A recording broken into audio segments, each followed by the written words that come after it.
కార్మిక హక్కులు కాలరాస్తూ కేంద్ర బీజేపీ ప్రభుత్వం తెచ్చిన 4 లేబర్ కోడ్లు వెంటనే ఉపసంహరించుకోవాలన్నారు సిఐటియు కుత్బుల్లాపూర్ మండల కన్వీనర్ కీలుకాని లక్ష్మణ్. పోరాడి సాధించుకున్న 29 కార్మిక చట్టాలు అమలు చేయాలని, 4 లేబర్ కోడ్లు వెంటనే ఉపసంహరించుకోవాలని సిఐటియు కుత్బుల్లాపూర్ మండల కమిటీ ఆధ్వర్యంలో షాపూర్ నగర్ రైతు బజార్ నుంచి ఉషోదయ టవర్స్ వరకు నిరసన ర్యాలీ చేపట్టారు. ఈ కార్యక్రమంలో సిఐటియు కుత్బుల్లాపూర్ మండల కన్వీనర్ కీలుకాని లక్ష్మణ్ మాట్లాడుతూ కార్మిక హక్కులను హరించే కేంద్ర బీజేపీ ప్రభుత్వం 4 లేబర్ కోడ్స్ అమలుకు విడుదల చేసిన నోటిఫికేషన్ ను ఉపసంహరించుకోవాలని, 4 లేబర్ కోడ్ల వల్ల కార్పొరేట్ సంస్థలకు కార్మికుల శ్రమను కారు చౌకగా కట్టబెట్టడం కోసం కేంద్ర బీజేపీని ఎన్డీఏ ప్రభుత్వం 29 కార్మిక చట్టాలను రద్దు చేసిందని, బీజేపీ ప్రభుత్వం తీసుకువచ్చిన 4 లేబర్ కోడ్ల వల్ల కార్మికుల పని గంటలు పెరుగుతాయని, అసంఘటిత రంగ కార్మికులకు చట్ట పరిధిలో లభించే హక్కులు పూర్తిగా నిర్వీర్యమవుతాయన్నారు.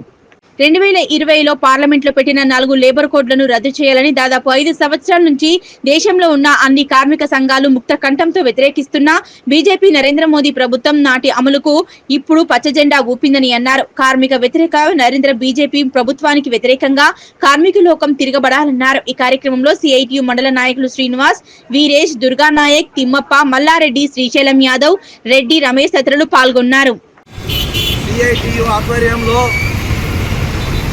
దేశవ్యాప్తంగా కార్మికుల్ని బానిసలుగా మార్చే 4 లేబర్ కోడ్లను రద్దు చేయాలని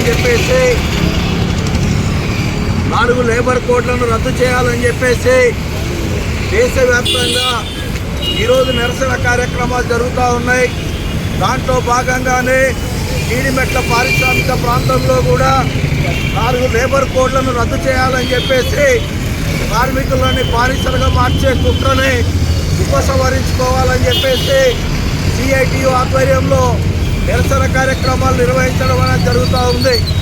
42 కార్మిక చట్టాలని నరేంద్ర మోడీ బీజేపీ ప్రభుత్వం 4 కోడ్లుగా తీసుకొచ్చి ఈరోజు కార్మికులని కట్టు బానిసలుగా మార్చి కుట్ర కొనసాగుతూ ఉంది. ఇప్పటికే దేశంలో కనుక చూస్తే నిరుద్యోగం విరేతాండవం చేస్తూ ఉంది.